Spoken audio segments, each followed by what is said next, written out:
ठीक है, देखें layers of the gut wall पढ़ते हैं विद निमोनिक, बहुत ही इंपॉर्टेंट पॉइंट है और एमसीक्यूज भी इसमें से आते रहते हैं। ठीक है, layers of the gut wall, सबसे पहले हमने देखना है कि अब ये गट है तो हमने इनसाइड आउट इसके लेयर्स देखने हैं, इनसाइड से आउट लेयर्स। इस सीक्वेंस में क्या हम अंदर से जाएंगे, लेयर्स कौन कौन सी आती हैं बाहर तक ये देखेंगे। ठीक है, अब देखें कि सबसे पहले आप निमोनिक याद रखें, एमएसएमएस हॉस्पिटल का जो एमएस होता है वो 2 बार लिखेंगे तो आपको 4 लेयर्स ऑफ द गट आपकी हाथ में आ जाएंगी। ठीक है, पहले एम से है म्यूकोज़ा। म्यूकोज़ा जो है वो उसकी फिर उसमें एपिथेलियम होती है, लेमिना प्रोप्रिया होता है और मस्कुलरिस म्यूकोज़ा होता है। म्यूकोज़ा के अंदर 3 लेयर्स होती हैं। ये देखें, अगर ये गट है और ये लुमेन है अंदर का, ये बाहर की तरफ, तो सबसे अंदर क्या आ रहा है, म्यूकोज़ा, और इसकी जो लेयर्स है एपिथेलियम सबसे अंदर, उसके थोड़ा सा बाहर देखो लेमिना प्रोप्रिया, उसके बाहर देखो मस्कुलरिस म्यूकोज़ा।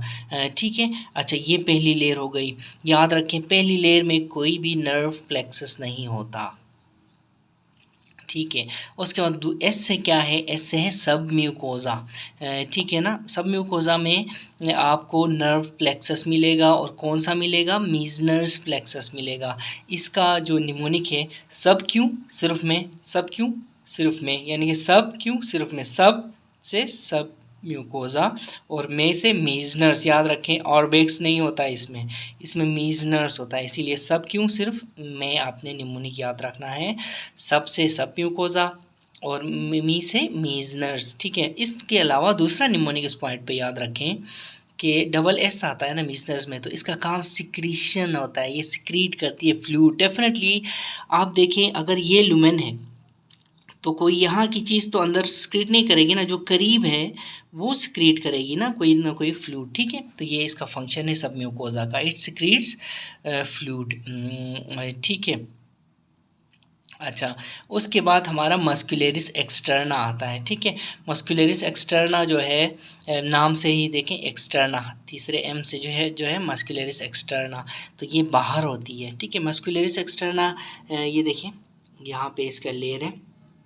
अच्छा, दूसरी पहली बात याद रखें, सब म्यूकोज़ा में सब म्यूकोज़ा ग्लैंड्स होते हैं, इसीलिए तो ये सिक्रीट कर पाती है। ठीक है, तो इसमें इसका काम जो सिक्रीट फ्लूइड है ना, इसका इसीलिए काम है कि इसमें सब म्यूकोजल ग्लैंड्स होते हैं। ठीक है, अब बात करते हैं मस्कुलरिस की।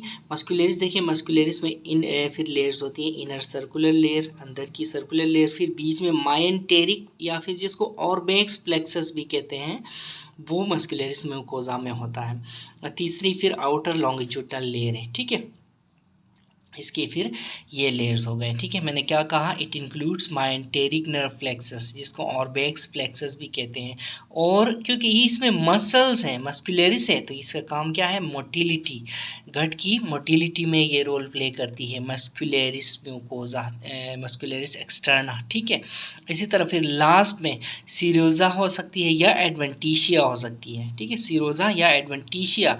सीरोज़ा अगर कोई गट इंट्रापेरिटोनियल है, गट का पार्ट, तो उसमें सीरोज़ा होगा।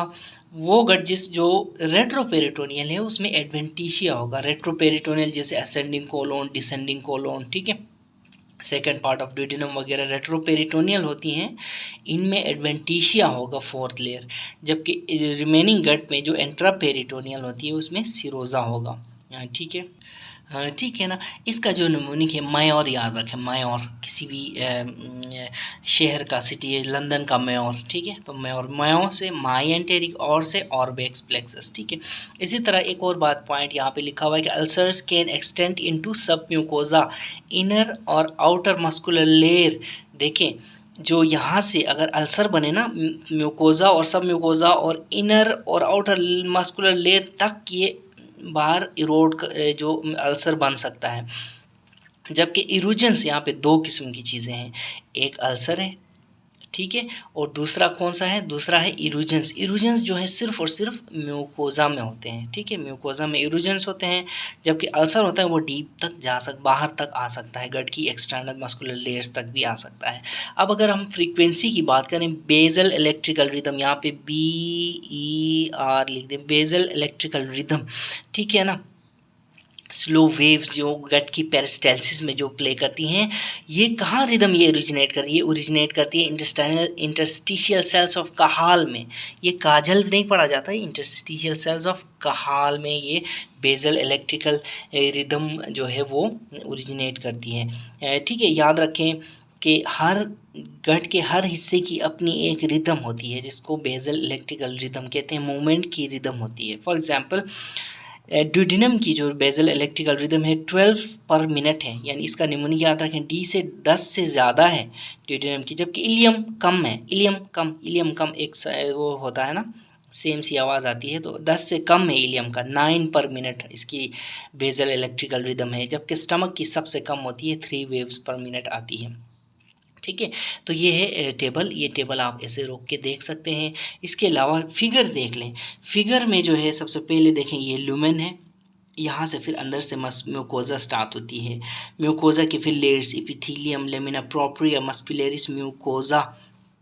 देखें इस मस्कुलरिस को आपने इस मस्कुलरिस के साथ वो कंफ्यूज नहीं करना, ये प्रॉपर मस्कुलरिस लेयर है। ठीक है, अच्छा ये जो है मस्कुलरिस म्यूकोजा है। ठीक है ना, ये हो गया। अच्छा इसके बाद देखें कि सब म्यूकोजा आता है बाहर, सब म्यूकोजा में सब म्यूकोजा ग्लैंड्स हैं। सब म्यूकोजा का मेन काम ही यही होता है कि आपने सब म्यूकोजा ने सिक्रीट करना होता है फ्लूइड। ठीक है, देखें इसी तरह फिर सब म्यूकोजा में जो नर्व प्लेक्सस होता है, सब क्यों सिर्फ में मीजनर्स। ठीक है, इसी तरह फिर मस्कुलरिस के लेयर्स बाहर की तरफ आ रहे हैं, इसको देखो थोड़ा सा ट्रांजेक्ट करके दिखाया गया है। इनर सर्कुलर, आउटर लॉन्गिट्यूडनल, और दोनों के बीच में मायंटेरिक और या फिर ऑर्बिक्स प्लेक्सस है। फिर बाहर सिरोजा है, अगर तो रेट्रोपेरिटोनियल है तो उसमें एडवेंटिशिया होगा। इसके अलावा गट में देखें ये गट का हिस्सा है। ठीक है, हमने काट के दिखाया है आपको। इसमें फिर मेजेंट्री सामने आती है। मेजेंट्री में से क्या क्या आता है आपको? वेन आती है, आर्टरी आती है और लिम्फेटिक वेसल आती है मेजेंट्री में से। ठीक है, तो ये पूरा का पूरा जो है लेसन आप रोक के पढ़ सकते हैं यहाँ पे।